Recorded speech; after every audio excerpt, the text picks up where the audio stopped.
For all China's talk about a peaceful rise, it has big plans to expand its military reach into Africa.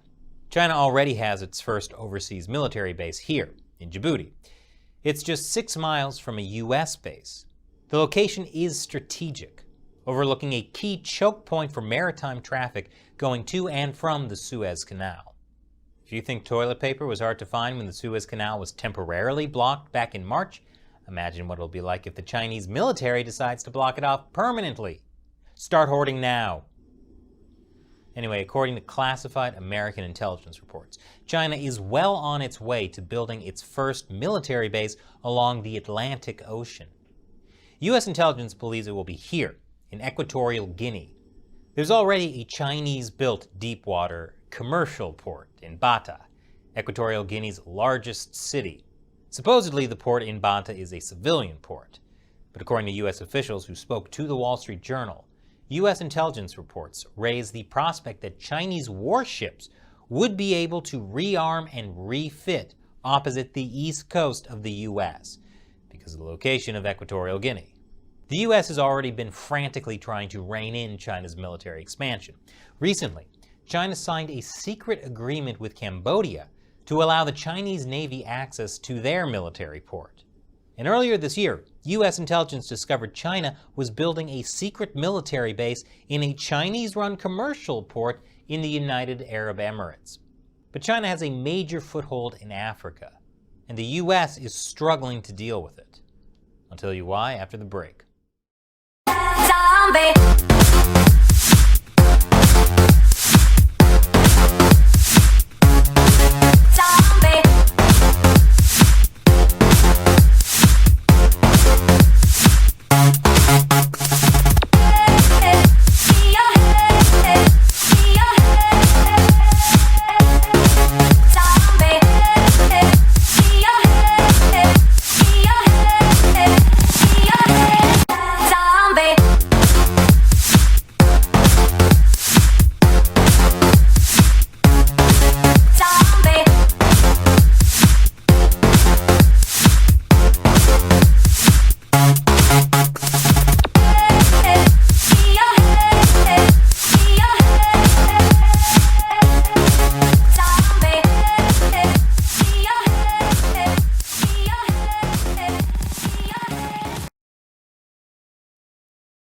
Welcome back.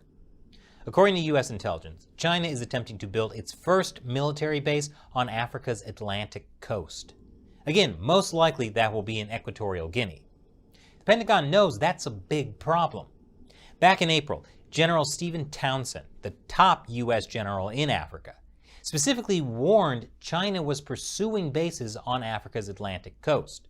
Their first overseas military base, their only one, is in Africa, and they have just expanded that by adding a significant pier that can support even their aircraft carriers in the future. Around the continent, they're looking for other basing opportunities. This could give the Chinese military direct access to the east coast of the United States. But there may not be much the US can do about it. Equatorial Guinea is a former Spanish colony. It has a population of just 1.4 million people. It became independent in 1968, but since 1979, it's been ruled by the same man, President Teodoro Obiang. See, he says he's not a dictator, he's a president for 40 years. You know, when you were a kid and your mom's boyfriend, Byron, said he isn't going to replace your dad, but then he moves in and suddenly you're not allowed to watch Bob's Burgers. It's like that, but for 40 years. You see, China doesn't mind dealing with presidents who never leave office. President Obiang and his family are extremely wealthy thanks to offshore gas and oil deposits, because of course they are. And Equatorial Guinea's natural resources and strategic location has made it a very interesting place for China. In fact, China helps train and arm the Equatorial Guinean police. And then there's all the investment, like the Chinese-built commercial port in Bata that they definitely knew could one day be a military base. This investment is part of China's Belt and Road Initiative.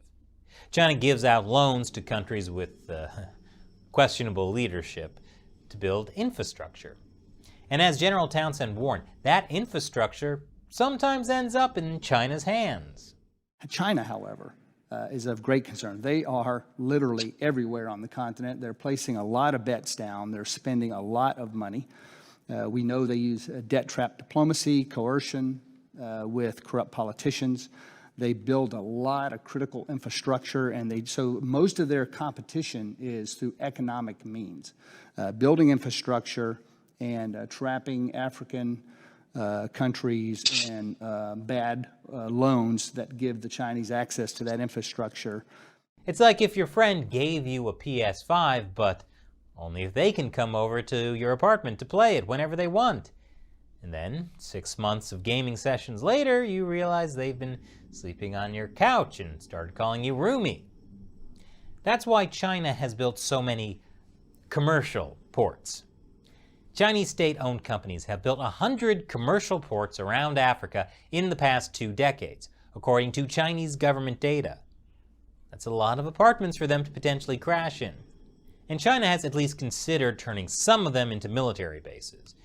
In a report to Congress this year, the Pentagon said China has likely considered African bases in Kenya, Seychelles, Tanzania, and Angola. But since U.S. intelligence knows this, and knows the risk, surely they're on top of the situation, right? Well, it's not going so great. I'll tell you why after the break. Zombie.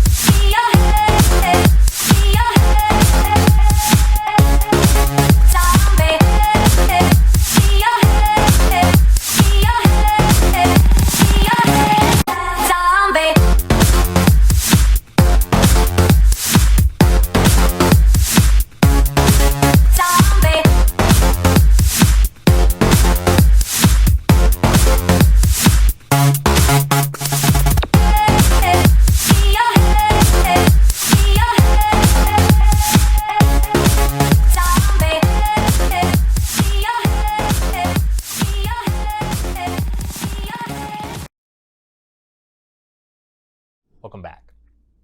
So the U.S. has known about China's military ambitions in Equatorial Guinea since at least 2019.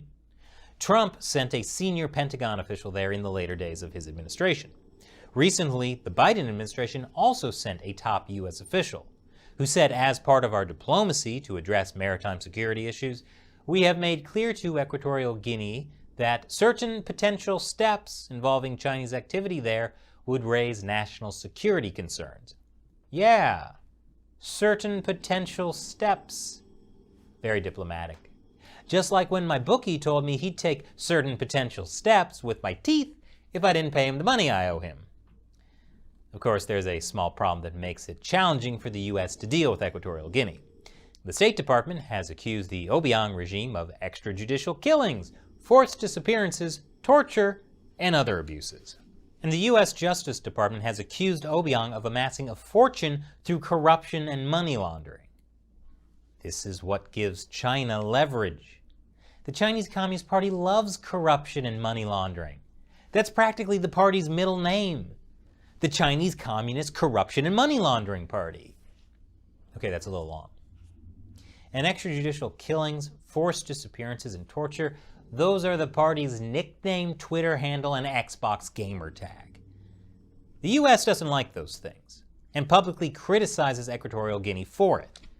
But the U.S. does have some leverage that might make Obiang think twice about letting China set up a military base on the Atlantic. I mentioned that Equatorial Guinea has lots of offshore oil and gas.